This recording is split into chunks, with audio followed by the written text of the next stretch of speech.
बुद्ध की शिक्षाएं बहुत ही प्रेरणादायक हैं।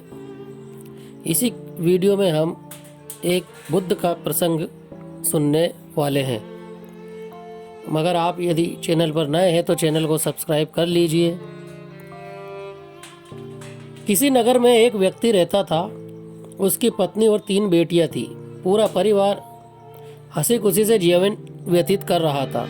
परंतु एक दिन कार दुर्घटना में उस व्यक्ति की मृत्यु हो गई, जिसके कारण परिवार की आर्थिक स्थिति खराब हो गई और परिवार कर्ज में डूब गया।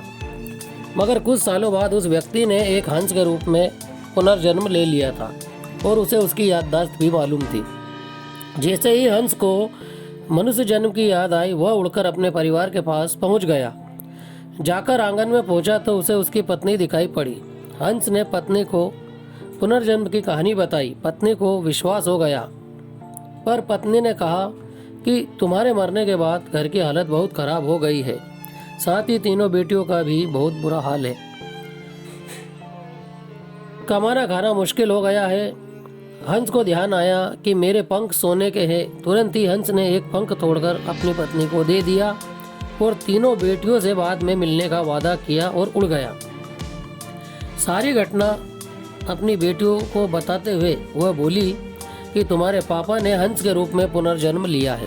वो मुझसे अभी मिलने आए थे और साथ ही सोने का एक पंख दे गए हैं। बेटियां बहुत प्रसन्न हुई। महिला ने उस सोने के पंख को बेचा तो उसके पास बहुत धन हो गया।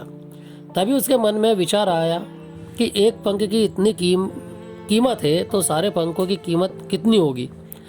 उसने अपनी बेटियों को बुलाकर कहा कि क्यों ना हम हंस के सारे पंख उखाड़ लें। परंतु बेटियों ने इसका विरोध किया और अपनी माँ को चुप किया। कुछ ही महीनों बाद हंस को चिंता हुई और वह उड़कर पुनः अपने परिवार के पास आ गया और अपनी पत्नी से कहा कि तुम एक पंख और ले लो। मगर उसकी पत्नी के मन में लालच भरा था। उसने हंस को दबोच लिया और उसके सारे पंख तोड़ लिए। वह उसे एक तरफ फेंक दिया।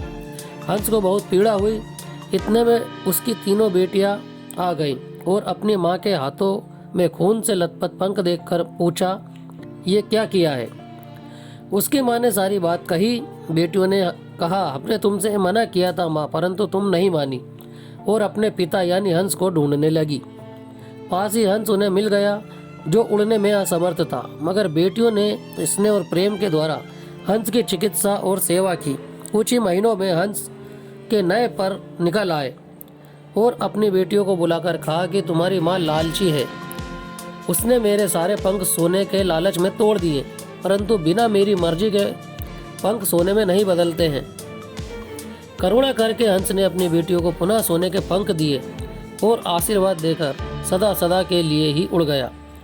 कहानी का सारांश है, लोभ या लालच रिश्ते नाते सभी को खत्म कर देता है।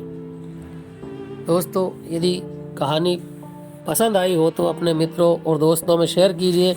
साथ ही चैनल पर आप नए हैं तो चैनल को सब्सक्राइब कर लीजिए और चैनल के अन्य वीडियो को देखने के लिए चैनल को विजिट भी कीजिए। धन्यवाद।